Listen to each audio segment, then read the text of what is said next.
All right. Well, I've been wanting to do this one for quite some time, and it seemed like now was the perfect opportunity following the biggest fight of his career. Trever Bradshaw on the show today. Trevor, how you doing, man? It's great to talk to you. I'm doing good, man. How are you? Doing wonderful. And more than anything, I have just wanted to ask you for the last couple of weeks now, how has life been following literally the biggest knockout of your career? Oh man, it's been quite the roller coaster, from the sports, the highs of highs and the lows of lows. And it's the build up for the biggest fight of my career, and we clearly was successful in that. And then it was just back to work, back to my everyday life. So it's a wild ride, but I love it. So it's been good. Yeah, you talked about your just going back to your regular life. What were your peers' reactions, your coworkers, your family, all of that? I mean, this thing really blew up. Not to, like, they were super excited for my win, and they're like, they're always pushing for my success, but a lot of them that really know me weren't really surprised. They all knew that that was going to be the outcome. They know me a long time, my close peers, my coaches. That was kind of exactly what the game plan was going into it, exactly unfolded like we predicted. So You talked about people not really being surprised, you not being surprised. Were you surprised, however, that the knockout blew up the way that it did? I mean, I saw it on Junkie, MMA Fighting. It was all over the internet. I kept seeing you, and I was like, these aren't Utah people talking about this. This is people all over the world talking about this. yeah, it was kind of wild. There's the Matt Haller, that big famous YouTuber. I'm kind of out of the whole social media thing, but my daughter came to me and said that, like, she's seen one of my, like, the reels that he had shared, or I was on his platform or whatnot, and it's kind of wild to me. But at the end of the day, I'm pumped that I get to do that and on that high level, and it was a fun experience for sure. I did want to ask you. I was in the back when Dave Feldman was announcing the performance bonuses, and I got to be honest, I was kind of upset for you. I was like, I feel like Trevor Bradshaw deserves that knockout of the night. It seemed like the most electric performance. Were you surprised at all by the fact that you didn't get that performance bonus? Because I thought you were the shoe-in for it. Yeah, at the same time, I was trying just to be humble about it, and it was my time to kind of shine a little bit. But yeah, I'm kind of a little bit upset that I didn't get knockout of the night. I felt like, I mean, there were some good fights, there's some good knockouts, but I just felt like I watched the whole card back. It was electrifying, but no one's cracking like I am. I bring something different, and that's why everyone told me I'd be good for bare knuckle. But um, Dave Feldman did say, before in the pre-fight meeting, it was very personal. I very felt like very connected with him as a promoter and a very very successful businessman. He was like, I just ask one thing of all these fighters, to fight your asses off, and I feel that, like, I did that. I did every bit of what he asked us to do, and, like, in my personal opinion, I don't know what more I could have done in his eyes or bare knuckles eyes. And it's still early. It's only been 2 weeks. I haven't been in contact with them. They told me there's a lot of moving parts to this organization, so to be patient. And that's like my hardest attribute, is to be, like, patient sometimes, just because I love it. I've been pushing for it for a long time for my fighting career. So I guess I just got to be patient, and if they want me back, they'll be in touch with me. Did they talk to you immediately after it all? Did you get a reaction from any of the BKFC brass? Yes, yeah, I got a good reaction. Made some good connections with a lot of the staff with BKFC. They're super super cool to be a part of and see how everything works as a high level promotion. And it's neat to see, like, because I've been around for a while, and I see what Stillfist has done, and then it evolves to see what fierce fighting has become, and then just seeing, and that's been always the goal, to try to get to the next platform, the higher platform, the higher, the just, yeah, all of it. And it's pretty wild to see how it all unfolds, to how Fierce is putting cards together. It's like just going exactly what it takes. And I appreciate all of what Fierce has done through Still Fist, through it all, just to be able to give me that experience to get to where I'm at with bare knuckle. Yeah, I mean, you have been around for nearly, I mean, I believe it's over 10 years now at this point that you've been fighting, dating back to your amateur days. And we'll talk about that in a little bit. But I asked Ben Moe about this as well, going from, the regional circuit and now going on to this big platform that is BKFC. Was it different? And was it almost a dream come true for you throughout the week to be able to go and do different interviews and go and, make the walk in what was a jam-packed Maverick Center? Yeah, to be honest, I was scheduled to be first fight of the night, which I was fine with. Clearly you want to build up and get to the later, the co-mains, the main events, and build up. But I was just honored to be a part of such a big card. And when I caught word that I was going to be the first fight, I was like, dang, like, okay, I guess I need to prove my spot to earn those, later in the card fights. But, I wasn't really part of the big press. I didn't really get a lot. I think they knew who I was because I signed a multi-fight deal with them like a year and a half, almost 2 years ago. And that's just my coach, Ryan Old at the time. He was like in connection with them, and he had got me a 3-fight deal, and we just were pushing for fights. They wanted me to fight Bobby Taylor, which he's no joke. I think he's like ranked number 2 in the world at that time, or is currently. But I was chomping at the bit to get one, and it just kind of fell through. Nothing really happened. And then after tryouts, so I think they kind of maybe had their eye on me, but they told me, like I said, just stay patient. It's the holidays. It's the end of the year. They have a lot of the things going on with the prospect series. They're putting together like kind of like the Ultimate Fighter, but just to do it the right way. Because when BKFC first originally started going, they were like, man, some of the fights they were just kind of putting it together and building it, and they're like, we can't just have unmatched fights that were like just completely like not even close. And so now they're doing a really, really good job trying to make it to that next level and compete with UFC. Yeah, talking a little bit about, actually, I kind of wanted to ask you about that contract because I did see that you did sign a deal with them back in 2021. And so was that kind of just like an ongoing thing? Did you always know you were going to end up fighting for them at some point, or how did that all play out? Or did that contract like expire? Like, how did that all play out? So it was a 3-fight deal or a year. So, I mean, I'm always down to fight 3 times in a year. That'd be great.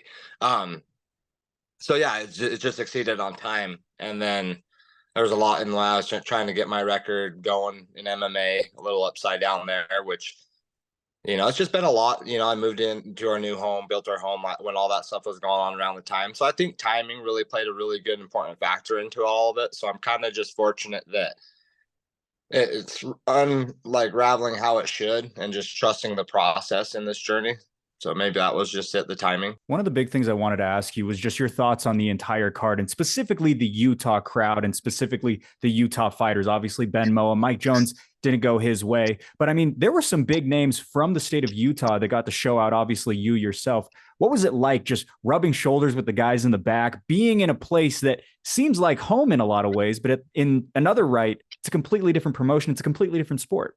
Yeah, we kind of thought going into it that we'd have a little bit of advantage because we're in our backyard at the Maverick Center, So like I know Kent thinks it's his hot house, but like I beg to differ, like I felt right at home there in Kent's house, if that must be, but much love to Kent. He's doing his thing. So no, I felt comfortable going into it. So it was almost weird to me that I was as calm and collected as I was in that, because it was a big promotion. It was cool and see how things go on the backside of a big promotion like that. But at the end of the day, I was like, oh, just super comfortable. So.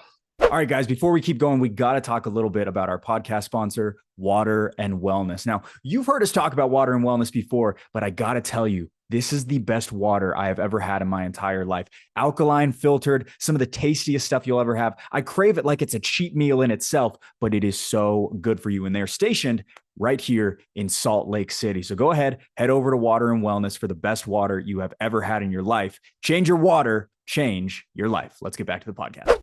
I was curious. Obviously, you're fighting Troy Dennison, who's another local guy. But on top of that, you got Dave Selyusted, who's one of our local officials here in the state as well. Was it weird, like looking around and being like, this is a lot bigger, but it's, same guys from across the pond? I mean, Dave has probably officiated a handful of your fights. Troy's been around probably on the same cards or at least at the same weigh-ins as you over the years. Was it weird kind of like being with the same people, but different environment in a way? Yeah, it was cool. It was really cool. I think it did help a little bit in mine and Troy's and everyone's experience, Ben Mo, I'm sure. But even if it was like, that's what I'm itching at to see, because like they're gonna run that same promotion. They're so professional, so no matter what venue in, no matter where they're at, I would imagine it's the staging area. They were so, everything was so tight that I bet that's the same thing. So if you just get comfortable with bare knuckle and how they run their show, I think that just takes a lot. Just same thing with Fierce, and you get comfortable with how they run their show, and I think that helps a lot too. But Yeah. it was a little different when they said like we were prepping to like toe the line, where you come up instead of saying, are you ready, you know, come together and fight. It was a little weird to be like, come together, and they tell you instead of fight, it's knuckle up. And I like, I don't know if you could see it, but in my mind I had this like just a half second, like when he said knuckle up, I was like, oh yeah, it's And time to Dave fight. said that. It said a, well, in my mind, I remember having that little argument, like an argument, but in my mind, I was like, oh, yeah, he just said knuckle up. It's time to fight, rather than are you ready? Are you ready? Fight, you know? You know, I was so bummed because typically, at least when you're covering UFC events, they bring back every single winner throughout the entire night. We didn't get the opportunity to talk to you in the media, but I did have a pre-made question for you, and it was just going to be, what were the differences between BKFC and MMA? I think one of the big ones that you were kind of also alluding to is you start right there next to each other. I mean, the fights start, they go, and then you just immediately start. But what were some of the differences between a BKFC fight versus having some gloves on for an MMA fight?